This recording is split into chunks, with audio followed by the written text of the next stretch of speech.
ओम शांति ओम शांति। 11/2/25 महावाक्य। बाबा कहते मीठे बच्चे, तुमको भगवान पाठ पढ़ाउछंती, तुम पाखरे ज्ञान रूपक रत्न रही। तुमको यही ज्ञान रत्नर व्यवसाय करने हेब। तुमे माने एठारे ज्ञान शिखुछ, भक्ति नुहे। प्रश्न अच्छी, मनुष्य ड्रामार केउ आश्चर्यजनक निर्धार्य को भगवान कर लीला मने करी तांकर महिमा करिथांती। उत्तर अच्छी, जीए जेउ देवी देवतांक प्रति भावना रखिथांती अर्थात निष्ठापूर्वक भक्ति करिथांती, तांकु सही देवी बा देवतांकर साक्षात्कार होई थाए। तेणु सेमाने भावंती भगवान ही मते साक्षात्कार कराइले, किंतु ए सब किछि ड्रामा अनुसार ही होई थाए। एही भली गोटिए पटे भगवानकर महिमा करुछंती, अन्य पटे सर्वव्यापी कही ग्लानि मध्य करी देउछंती। ओम शांति। भगवान उवाच, पिलामानकु बुझाई दिया जाइछि जे मनुष्य को अथवा देवता को भगवान कुहाजिब नाही। गायन मध्य करुछंती, ब्रह्मा देवताय नमः, विष्णु देवताय नमः, शंकर देवताय नमः, पुणी कुहा जाए शिव परमात्माय नमः। एकथा मध्य तुमे जानिछ जे शिवंकर निजर शरीर नाही। ब्रह्मलोकरे शिव बाबा एवं आत्मारूपी शालग्राम रही थांती। पिलामाने जानिछंती जे एबे आम आत्मा मानंकु बाबा पाठ पढ़ाउछंती। आउ जेउ सब सत्संग अछि वास्तवरे ताहा कौनसी सत्र संग नुहे। बाबा कहुछंती ताहा तो मायार संग अटे। सेठारे एपरि केही भाबिबे नाही जे आमको भगवान पाठ पढ़ाउछंती। जदि गीता शुणिबे तेबे कृष्ण भगवान वाच बोली भाबिबे। दिन को दिन गीतार पाठ करिवार अभ्यास कम होई जाउछि, काहेकि ना निजर धर्म को ही जानी नाहंती। कृष्णक सहित तो समस्तंकर स्नेह रहिछि। कृष्ण को ही झुलारे झुलाई थांती। एबे तुमे माने भाबुछ आमे काहाकु झुलाइबु। पिलामानंकु झुला जाई थाए, बाप को तो झुला जाई पारिबो नाही। तुमे कौन शिव बाबांकु झुलाइब? से तो बालक हेउ नाहंती, पूर्व पुनर्जन्मरे मध्य आसु नाहंती। से तो बिंदु अटंती, तांकु कौन झुलाइब? अनेकंकु कृष्णंकर साक्षात्कार होई थाए। कृष्णक मुखरे तो सारा विश्व अछि, काहेकि ना से विश्वर मालिक हेउछंती। तेणु मुखरे विश्वरूपक लहुणी रहिछि। जेउमाने परस्पर सहित लढ़ेई करुछंती ताहा मध्य सृष्टिरूपी लहुणी निमते ही लढुछंती। भाबुछंती आमे विजय प्राप्त करिबु। कृष्णक मुखरे लहुणी रूपी गोलोक दर्शाई थांती। एहीपरि अनेक प्रकारर साक्षात्कार होई थाए, किंतु अर्थ किछि हेले बुझंती नाही। एठारे तुमको साक्षात्कारर अर्थ बुझा जाउछि। मनुष्य भाबुछंती आमको भगवान साक्षात्कार कराउछंती। एकथा मध्य बाबा बुझाउछंती, जाहांको मने पकाउछंती धरिनिय केही कृष्णंकर नवधा भक्ति करुछंती, तेबे अल्प काल पाई तांकर मनोकामना पूर्ण होई थाए। एहा मध्य ड्रामारे निर्धारित होई रहिछि। एपरि कुहाजिब नाही जे भगवान साक्षात्कार कराइले जीए जेउ भावनारे जाहार पूजा करिथांती तांको तांकर ही साक्षात्कार होई थाए। एकथा ड्रामारे निर्धार्य होई रहिछि। एहा तो भगवानकर करुणा अटे जे से भक्त मानकर खुशी पाई साक्षात्कार कराउछंती। गोटिए पटे एते प्रशंसा मध्य करुछंती, अन्य पटे पुणी कही देउछंती गोड़ी माटी रे मध्य भगवान कृष्णपुरी को गोड़ी माटी रे मध्य भगवान अछंती। केते अंधश्रद्धार सहित भक्ति करुछंती। भाबुछंती बास कृष्णकर साक्षात्कार हेला, कृष्णपुरी को आमे निश्चय जीवु। किंतु कृष्णपुरी आसीबो केउठु? एही सबु रहस्य बाबा तुम पिलामानकु एबे बुझाउछंती। एबे कृष्णपुरीर स्थापना हेउछि। एहा हेउछि कंसपुरी। कंस, अकासुर, बकासुर, कुंभकर्ण, रावण एसबु असुर मानकर नाम अटे। शास्त्र रे कौन କ'ଣ ସବୁ ବସି ଲେଖିଦେଇଛନ୍ତି। ଏକଥା ମଧ୍ୟ ବୁଝାଇବାକୁ ହେବ ଯେ ଗୁରୁ ଦୁଇ ପ୍ରକାର ଅଛନ୍ତି। ପ୍ରଥମେ ଭକ୍ତି ମାର୍ଗର ଗୁରୁ, ସେ ଭକ୍ତି ହିଁ ଶିଖାଇଥାନ୍ତି। ଏହି ବାବା ତ ଜ୍ଞାନର ସାଗର ଅଟନ୍ତି, ଏହାଙ୍କୁ ସଦ୍ଗୁରୁ କୁହାଯାଉଛି। ଇଏ କେବେ ହେଲେ ଭକ୍ତି ଶିଖାଉ ନାହାନ୍ତି, ଜ୍ଞାନ ହିଁ ଶିଖାଉଛନ୍ତି। ମନୁଷ୍ୟ ତ ଭକ୍ତି କରି କେତେ ଖୁସି ହେଉଛନ୍ତି, ଝାଞ୍ଜ ବଜାଉଛନ୍ତି। ବନାରସରେ ତୁମେ ଦେଖିବ ସବୁ ଦେବତାମାନଙ୍କର ମନ୍ଦିର ତିଆରି କରିଦେଇଛନ୍ତି। ଏସବୁ ହେଉଛି ଭକ୍ତି ମାର୍ଗର ଦୋକାନଦାରୀ ଭକ୍ତିର ଧନ୍ଦା। ତୁମ ପିଲାମାନଙ୍କର ଧନ୍ଦା ହେଲା ଜ୍ଞାନ ରତ୍ନର, ଏହାକୁ ହିଁ ବ୍ୟାପାର ବୋଲି କୁହାଯାଏ। ବାବା ମଧ୍ୟ ରତ୍ନର ବ୍ୟାପାରୀ ଅଟନ୍ତି। ତୁମେମାନେ ଜାଣିଛ ଏହା କେଉଁ ପ୍ରକାରର ରତ୍ନ। ଏହି କଥାକୁ ସେଇମାନେ ବୁଝିପାରିବେ ଯିଏ କଳ୍ପ ପୂର୍ବରୁ ବୁଝିଥିବେ, ଅନ୍ୟମାନେ ଏକଥାକୁ ବୁଝିପାରିବେ ନାହିଁ। ଦୁନିଆରେ ଯେଉଁ ବିଶିଷ୍ଟ ବ୍ୟକ୍ତିମାନେ ଅଛନ୍ତି, ସେମାନେ ପଛରେ ଆସି ବୁଝିବେ। ଏ ଧର୍ମରୁ ଅନ୍ୟ ଧର୍ମକୁ ଅନେକ ପରିବର୍ତ୍ତିତ ମଧ୍ୟ ହୋଇଛନ୍ତି ନା। ରାଜା ଜନକଙ୍କର ଏକ କାହାଣୀ ଶୁଣାଇଥାନ୍ତି। ଜନକ ପୁଣି ଅନୁଜନକ ହେଲେ। ଯେପରି କାହାର ନାମ କୃଷ୍ଣ ଅଟେ, ତେବେ କହିଥାନ୍ତି ତୁମେ ଦୈବୀ ଅନୁଦୈବୀ କୃଷ୍ଣ ହେବ। କେଉଁଠି ସେହି ସର୍ବଗୁଣ ସମ୍ପନ୍ନ କୃଷ୍ଣ, କେଉଁଠି ଇଏ। କାହାର ନାମ ଲକ୍ଷ୍ମୀ ହୋଇଥାଏ, କିନ୍ତୁ ସେ ଏହି ଲକ୍ଷ୍ମୀ ନାରାୟଣଙ୍କ ଆଗରେ ଯାଇ ତାଙ୍କର ମହିମା ଗାନ କରିଥାନ୍ତି। ଏମାନେ ବୁଝିପାରୁନାହାନ୍ତି ଯେ ତାଙ୍କ ଏବଂ ଆମ ମଧ୍ୟରେ ଫରକ କ'ଣ ଅଛି। ଏବେ ତୁମ ପିଲାମାନଙ୍କୁ ଜ୍ଞାନ ମିଳୁଛି ଏହି ସୃଷ୍ଟିଚକ୍ର କିପରି ଘୁରୁଛି। ତୁମେ ହିଁ 84 ଜନ୍ମ ନେବ। ଏହି ଚକ୍ର ଅନେକ ଥର ଘୁରିଆ ସାରିଛି। ଚକ୍ର କେବେ ବନ୍ଦ ହୋଇପାରିବ ନାହିଁ। ତୁମେ ଏହି ନାଟକର ଅଭିନେତା ଅଟ। ମନୁଷ୍ୟମାନେ ଏତିକି ନିଶ୍ଚିନ୍ତ ବୁଝୁଛନ୍ତି ଯେ ଆମେ ଏହି ନାଟକରେ ଅଭିନୟ କରିବାକୁ ଆସିଛୁ। ବାକି ଡ୍ରାମାର ଆଦି ମଧ୍ୟ ଅନ୍ତକୁ ଜାଣି ନାହାନ୍ତି। ତୁମେ ପିଲାମାନେ ଜାଣିଛ ଆମ ଆତ୍ମାମାନଙ୍କର ରହିବାର ସ୍ଥାନ ଊର୍ଦ୍ଧ୍ୱରୁ ଊର୍ଦ୍ଧ୍ୱର ଅଟେ। ସେଠାରେ ସୂର୍ଯ୍ୟ ଚନ୍ଦ୍ରଙ୍କର ମଧ୍ୟ ଆଲୋକ ନଥାଏ। ପ୍ରାୟତଃ ସାଧାରଣ ଗରିବ ପିଲାମାନେ ଏକଥା ବୁଝିଥାନ୍ତି, କାହିଁକି ନା ଭାରତ ହିଁ ସବୁଠାରୁ ସାହୁକାର ଥିଲା। ଏବେ ଭାରତ ହିଁ ସବୁଠାରୁ ଗରିବ ହୋଇଯାଇଛି। ସମସ୍ତ ଖେଳ ଭାରତ ଉପରେ ଆଧାରିତ। ଭାରତ ସଦୃଶ ପବିତ୍ର ଅନ୍ୟ କୌଣସି ଖଣ୍ଡ ନାହିଁ। ପବିତ୍ର ଦୁନିଆରେ ପବିତ୍ର ଖଣ୍ଡ ରହିଥାଏ, ଅନ୍ୟ କୌଣସି ଖଣ୍ଡ ସେଠାରେ ରହିବ ନାହିଁ। ବାବା ବୁଝାଉଛନ୍ତି ଏହି ସାରା ଦୁନିଆ ଏକ ବେହଦର ଦ୍ୱୀପପୁଞ୍ଜ ଅଟେ। ଯେପରି ଲଙ୍କା ଟାପୁ ରହିଛି। ଦେଖାନ୍ତି ଯେ ରାବଣ ଲଙ୍କାରେ ରହୁଥିଲା। ଏବେ ତୁମେ ବୁଝୁଛ ଯେ ରାବଣର ରାଜ୍ୟ ସାରା ବେହଦର ସୃଷ୍ଟି ରୂପୀ ଲଙ୍କା ଉପରେ ରହିଛି। ଏହି ସାରା ସୃଷ୍ଟି ସମୁଦ୍ର ମଧ୍ୟରେ ଅବସ୍ଥିତ, ତେଣୁ ଏହା ଟାପୁ ଅଟେ। ଏହି ଟାପୁରେ ରାବଣର ରାଜ୍ୟ ଚାଲିଛି। ସବୁ ସୀତାମାନେ ରାବଣର ଜେଲରେ ଅଛନ୍ତି। ସେମାନେ ତ ହଦର କଥା ସବୁ ଲେଖିଛନ୍ତି। ଏସବୁ କଥା ବେହଦର ଅଟେ। ଏହା ବେହଦର ନାଟକ ଅଟେ। ବେହଦ ନାଟକରୁ ହିଁ ପୁଣି ଛୋଟ ଛୋଟ ନାଟକ ଲେଖିଛନ୍ତି। ଏହି ସିନେମା ଆଦି ସବୁ ଏବେ ତିଆରି ହୋଇଛି। ତେଣୁ ବାବାଙ୍କୁ ମଧ୍ୟ ବୁଝାଇବାରେ ସହଜ ହେଉଛି। ବେହଦର ସାରା ଡ୍ରାମା ତୁମ ପିଲାମାନଙ୍କ ବୁଦ୍ଧିରେ ଅଛି। ବ୍ରହ୍ମଲୋକ ସୂକ୍ଷ୍ମଲୋକ ଆଉ କାହା ବୁଦ୍ଧିରେ ଆସିବ ନାହିଁ। ତୁମେମାନେ ଜାଣିଛ ଆମେ ଆତ୍ମାମାନେ ବ୍ରହ୍ମଲୋକ ନିବାସୀ ଅଟୁ। ଦେବତାମାନେ ସୂକ୍ଷ୍ମଲୋକ ନିବାସୀ ଅଟନ୍ତି। ତାଙ୍କୁ ଫରିସ୍ତା ବୋଲି ମଧ୍ୟ କହୁଛନ୍ତି। ସେଠାରେ ହାଡ଼ ମାଂସର ଶରୀର ନଥାଏ। ଏହି ସୂକ୍ଷ୍ମଲୋକର ପାର୍ଟ ମଧ୍ୟ ଅଳ୍ପ ସମୟ ପାଇଁ ରହିଛି। ଏବେ ତୁମେମାନେ ବୁଦ୍ଧି ଦ୍ୱାରା ଯାତ୍ରା କରୁଛ।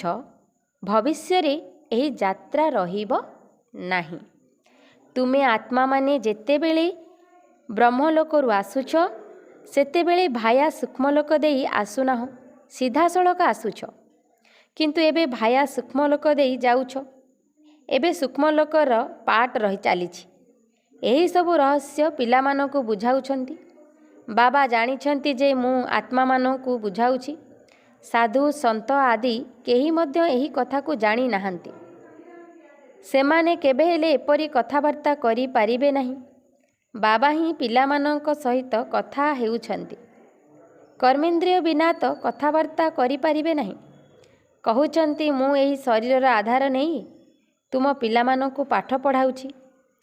ତେଣୁ ତୁମ ଆତ୍ମାମାନଙ୍କର ଦୃଷ୍ଟି ମଧ୍ୟ ବାବାଙ୍କ ଆଡ଼କୁ ଚାଲି ଯାଉଛି। ଏସବୁ ହେଉଛି ନୂଆ କଥା। ନିରାକାର ବାବା, ତାଙ୍କର ନାମ ହେଉଛି ଶିବ ବାବା। ତୁମ ଆତ୍ମାମାନଙ୍କର କେବଳ ଗୋଟିଏ ନାମ, ଆତ୍ମା ହିଁ ଅଟେ। ଶରୀରର ନାମ ବଦଳି ଯାଉଛି। ମନୁଷ୍ୟମାନେ କହୁଛନ୍ତି ପରମାତ୍ମା ନାମ ରୂପରୁ ଅଲଗା ଅଟନ୍ତି, କିନ୍ତୁ ନାମ ତ ଶିବ ବୋଲି କହୁଛନ୍ତି ନା। ଶିବଙ୍କର ପୂଜା ମଧ୍ୟ କରୁଛନ୍ତି। ଗୋଟିଏ ପ୍ରକାରର ବୁଝିଥାନ୍ତି, ଅନ୍ୟ ପ୍ରକାରରେ କରିଥାନ୍ତି। ଏବେ ତୁମେ ବାବାଙ୍କର ନାମ, ରୂପ, ଦେଶ, କାଳକୁ ମଧ୍ୟ ବୁଝିଗଲଣି।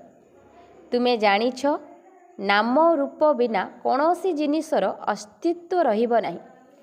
ଏହା ମଧ୍ୟ ବୁଝିବା ନିମନ୍ତେ ବହୁତ ସୂକ୍ଷ୍ମ କଥା ଅଟେ। ବାବା ବୁଝାଉଛନ୍ତି ଗାୟନ ମଧ୍ୟ ଅଛି। ସେକେଣ୍ଡରେ ଜୀବନ ମୁକ୍ତି ଅର୍ଥାତ୍ ମନୁଷ୍ୟ ନରରୁ ନାରାୟଣ ହୋଇପାରିବ। ଯଦି ବାବା ସ୍ୱର୍ଗର ଈଶ୍ୱର ପିତା ଅଟନ୍ତି, ଆମେ ତାଙ୍କର ସନ୍ତାନ ହୋଇଛୁ, ତେବେ ଆମେ ମଧ୍ୟ ସ୍ୱର୍ଗର ମାଲିକ ନା। କିନ୍ତୁ ଏକଥା ମଧ୍ୟ ସମସ୍ତେ ବୁଝିପାରୁନାହାନ୍ତି। ବାବା କହୁଛନ୍ତି ପିଲାମାନେ ନରରୁ ନାରାୟଣ ହେଉଛନ୍ତି। ନରରୁ ନାରାୟଣ ହେବା ଏହା ହିଁ ତୁମର ଲକ୍ଷ୍ୟ ଅଟେ, ରାଜଯୋଗ ଅଟେ ନା। ଅନେକଙ୍କୁ ଚତୁର୍ଭୁଜର ସାକ୍ଷାତକାର ହୋଇଥାଏ। ଏଥିରୁ ପ୍ରମାଣିତ ହେଉଛି ଯେ ଆମେ ବିଷ୍ଣୁପୁରୀର ମାଲିକ ହେବୁ। ତୁମେମାନେ ଜାଣିଛ ସ୍ୱର୍ଗରେ ମଧ୍ୟ ଲକ୍ଷ୍ମୀନାରାୟଣ ସିଂହାସନ ପଛରେ ବିଷ୍ଣୁଙ୍କର ଚିତ୍ର ରଖିଥାନ୍ତି, ଅର୍ଥାତ୍ ବିଷ୍ଣୁପୁରୀରେ ଏହାଙ୍କର ରାଜ୍ୟ ଥାଏ। ଏହି ଲକ୍ଷ୍ମୀନାରାୟଣ ବିଷ୍ଣୁପୁରୀର ମାଲିକ ଅଟନ୍ତି। ତାହା କୃଷ୍ଣପୁରୀ, ଏହା ହେଉଛି କଂସପୁରୀ। ଡ୍ରାମା ଅନୁସାରେ ଏହିପରି ନାମ ମଧ୍ୟ ରଖାଯାଇଛି। ବାବା ବୁଝାଉଛନ୍ତି ମୋର ରୂପ ବହୁତ ସୂକ୍ଷ୍ମ ଅଟେ, କେହି ବି ବୁଝିପାରିବେ ନାହିଁ। କହୁଛନ୍ତି ଯେ ଆତ୍ମା ଏକ ତାରକା ଅଟେ, ପୁଣି ଲିଙ୍ଗ ରୂପ କରିଦେଉଛନ୍ତି। ନଚେତ୍ ପୂଜା କିପରି ହେବ? ରୁଦ୍ରଯଜ୍ଞ ରଚନା କଲେ ଆଙ୍ଗୁଠି ସଦୃଶ ଶାଳଗ୍ରାମ ତିଆରି କରିଥାନ୍ତି। ଅନ୍ୟପଟେ ତାଙ୍କୁ ଏକ ଅଜବ ତାରକା ବୋଲି କହୁଛନ୍ତି। ଆତ୍ମାକୁ ଦେଖିବାକୁ ବହୁତ ଚେଷ୍ଟା କରୁଛନ୍ତି, କିନ୍ତୁ କେହି ମଧ୍ୟ ଦେଖିପାରୁନାହାନ୍ତି। ରାମକୃଷ୍ଣ ଓ ବିବେକାନନ୍ଦଙ୍କର ପ୍ରସଙ୍ଗ ମଧ୍ୟ କହିଥାନ୍ତି। ବହୁତ ଚେଷ୍ଟା କରୁଛନ୍ତି, କିନ୍ତୁ କେହି ମଧ୍ୟ ଦେଖିପାରୁନାହାନ୍ତି। ରାମକୃଷ୍ଣ ଓ ବିବେକାନନ୍ଦଙ୍କର ପ୍ରସଙ୍ଗ ମଧ୍ୟ କହିଥାନ୍ତି ଯେ ବିବେକାନନ୍ଦ ଦେଖିଲେ ରାମକୃଷ୍ଣଙ୍କର ଆତ୍ମା ତାଙ୍କ ଶରୀରରୁ ବାହାରି ମୋ ଶରୀରରେ ପ୍ରବେଶ କଲା। ତାଙ୍କୁ କାହାର ସାକ୍ଷାତକାର ହୋଇଥିବ? ଆତ୍ମା ଏବଂ ପରମାତ୍ମାଙ୍କର ରୂପ ତ ଏକ ହିଁ ଅଟେ। ବିନ୍ଦୁ ଦେଖିଲେ କିଛି ହେଲେ ବୁଝିପାରିବେ ନାହିଁ। ଆତ୍ମାର ସାକ୍ଷାତକାର ତ କେହି ଚାହୁଁନାହାନ୍ତି। ଇଚ୍ଛା କରୁଛନ୍ତି ଯେ ପରମାତ୍ମାଙ୍କର ସାକ୍ଷାତକାର କରିବୁ। ସେ ବସିଥିଲେ ଯେ ଗୁରୁଙ୍କ ଦ୍ୱାରା ପରମାତ୍ମାଙ୍କର ସାକ୍ଷାତକାର ହେଉ। ବାସ୍ କହିଦେଲେ ଜ୍ୟୋତି ଥିଲା, ତାହା ମୋ ଶରୀରରେ ପ୍ରବେଶ କରିଗଲା। ଏହି କଥାରେ ହିଁ ବହୁତ ଖୁସି ହୋଇଗଲେ। ବୁଝିଗଲେ ଯେ ଏହା ହିଁ ପରମାତ୍ମାଙ୍କର ରୂପ ଅଟେ। ଗୁରୁଙ୍କଠାରେ ଭଗବାନଙ୍କର ଭାବନା ରହିଥାଏ। ଭଗବାନଙ୍କର ସାକ୍ଷାତକାର କରିବା ପାଇଁ କିଛି ହେଲେ ବୁଝିପାରୁନାହାନ୍ତି। ଭଲା ଭକ୍ତି ମାର୍ଗରେ ବୁଝାଇବ କିଏ? ଏବେ ବାବା ଆସି ବୁଝାଉଛନ୍ତି ଯିଏ ଯେଉଁ ରୂପରେ ଯେପରି ଭାବନା ରଖିଥାନ୍ତି, ଯେଉଁ ଚେହେରାରେ ସ୍ମରଣ କରିଥାନ୍ତି, ସେହିପରି ସାକ୍ଷାତକାର ହୋଇଥାଏ। ଯେପରି ଗଣେଶଙ୍କର ବହୁତ ପୂଜା କରିଥାନ୍ତି, ତେଣୁ ତାଙ୍କର ଚୈତନ୍ୟ ରୂପର ସାକ୍ଷାତକାର ହୋଇଥାଏ। ନଚେତ୍ ଭକ୍ତଙ୍କୁ ନିଶ୍ଚୟ କିପରି ହେବ? ତେଜୋମୟ ରୂପ ଦେଖି ଭାବନ୍ତି ଯେ ଆମେ ଭଗବାନଙ୍କର ସାକ୍ଷାତକାର କଲୁ, ସେଥିରେ ହିଁ ଖୁସି ହୋଇଯାଆନ୍ତି। ଏସବୁ ହେଉଛି ଭକ୍ତି ମାର୍ଗ ଆରୋହଣ କଳା। ପ୍ରଥମ ଜନ୍ମ ବହୁତ କଷ୍ଟ ହୋଇଥାଏ, ପୁଣି କମ୍ ହୋଇ ହୋଇ ଅନ୍ତିମ ସମୟ ଆସିଯାଏ। କିନ୍ତୁ ଏହି କଥାକୁ କେବଳ ପିଲାମାନେ ହିଁ ବୁଝୁଛନ୍ତି। ଯାହାଙ୍କୁ କଳ୍ପ ପୂର୍ବରୁ ଜ୍ଞାନ ବୁଝାଇଥିଲେ ତାଙ୍କୁ ହିଁ ବୁଝାଉଛନ୍ତି। କଳ୍ପ ପୂର୍ବରୁ ଆସିଥିବା ଆତ୍ମାମାନେ ହିଁ ଆସିବେ, ବାକି ଅନ୍ୟମାନଙ୍କର ତ ଧର୍ମ ହିଁ ଅଲଗା। ବାବା ବୁଝାଉଛନ୍ତି ପ୍ରତ୍ୟେକ ଚିତ୍ରରେ ଭଗବାନ ଉବାଚ ଲେଖିଦିଅ। ବହୁତ ଯୁକ୍ତିରେ ବୁଝାଇବାକୁ ହେବ। ଭଗବାନ ଉବାଚ ରହିଛି ନା, ଯାଦବ କୌରବ ଏବଂ ପାଣ୍ଡବ କ'ଣ କରୁଛନ୍ତି ତାର ଏହି ଚିତ୍ର ଅଟେ। ସେମାନଙ୍କୁ ପଚାର, ତୁମେ କୁହ ନିଜର ପିତାଙ୍କୁ ଜାଣିଛ? ଜାଣିନାହଁ ଅର୍ଥାତ୍ ଏହାର ବାବାଙ୍କ ସହିତ ପ୍ରୀତି ନାହିଁ ନା। ତେଣୁ ବିପରୀତ ବୁଦ୍ଧି ହେଲେ ବାବାଙ୍କ ସହିତ ପ୍ରୀତି ନାହିଁ, ତେବେ ଶ୍ରେଷ୍ଠ ପ୍ରାପ୍ତିରୁ ବଞ୍ଚିତ ହୋଇଯିବେ। ପ୍ରୀତି ବୁଦ୍ଧି ବିଜୟନ୍ତି ସତ୍ୟମେବ ଜୟତେ। ଏହାର ଅର୍ଥ ମଧ୍ୟ ଠିକ୍ ଅଛି। ଯଦି ବାବାଙ୍କର ସ୍ମୃତି ହିଁ ନାହିଁ, ତେବେ ବିଜୟୀ ହୋଇପାରିବ ନାହିଁ।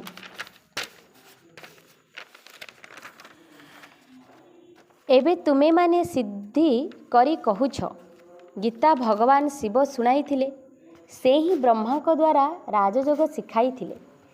ଏମାନେ ତ ଗୀତାକୁ କୃଷ୍ଣ ଭଗବାନ ଉବାଚ ଭାବି ପ୍ରତିଜ୍ଞା କରୁଛନ୍ତି। ତାଙ୍କୁ ପଚାରିବା ଦରକାର, ଶ୍ରୀକୃଷ୍ଣକୁ ହାଜିର ନାଜିର ଭାବିବା ଉଚିତ ନା ଭଗବାନଙ୍କୁ? କହିଥାନ୍ତି, ଈଶ୍ୱରଙ୍କ ସମ୍ମୁଖରେ ଉପସ୍ଥିତି ଭାବି ସତ୍ୟ କୁହ। କିନ୍ତୁ ଶ୍ରୀକୃଷ୍ଣଙ୍କ ନାମ ଲେଖି ଦେଇଛନ୍ତି, ତେଣୁ ସବୁ ଗଡ଼ବଡ଼ ହୋଇଗଲା। ପ୍ରତିଜ୍ଞା ମଧ୍ୟ ମିଥ୍ୟା ହୋଇଗଲା ନା। ସେବାଧାରୀ ପିଲାମାନଙ୍କର ଗୁପ୍ତ ନିଶା ରହିଥାଏ। ଯଦି ନିଶାର ସହିତ ବୁଝାଇବେ, ତେବେ ସଫଳତା ମିଳିବ। ତୁମର ଏହି ପାଠପଢ଼ା ବହୁତ ଗୁପ୍ତ। ଯିଏ ପଢ଼ାଉଛନ୍ତି ସେ ମଧ୍ୟ ଗୁପ୍ତ ଅଟନ୍ତି। ତୁମେମାନେ ଜାଣିଛ, ଆମେ ନୂଆ ଦୁନିଆକୁ ଯାଇ ଏହିପରି ହେବୁ। ମହାଭାରତ ଲଢ଼ାଇ ପରେ ନୂଆ ଦୁନିଆର ସ୍ଥାପନା ହେବ। ପିଲାମାନଙ୍କୁ ଏବେ ଜ୍ଞାନ ମିଳୁଛି। ସେମାନେ ମଧ୍ୟ କ୍ରମାନୁସାରେ ଧାରଣ କରୁଛନ୍ତି, ଯୋଗରେ ମଧ୍ୟ କ୍ରମାନୁସାରେ ରହୁଛନ୍ତି। ନିଜର ଯାଞ୍ଚ ମଧ୍ୟ କରିବା ଦରକାର, ଆମେ କେତେ ଯୋଗଯୁକ୍ତ ହୋଇ ରହୁଛୁ। ବାବା କହୁଛନ୍ତି, ତୁମର ବର୍ତ୍ତମାନର ଏହି ପୁରୁଷାର୍ଥ ଭବିଷ୍ୟତ 21 ଜନ୍ମ ପାଇଁ ହୋଇଯିବ।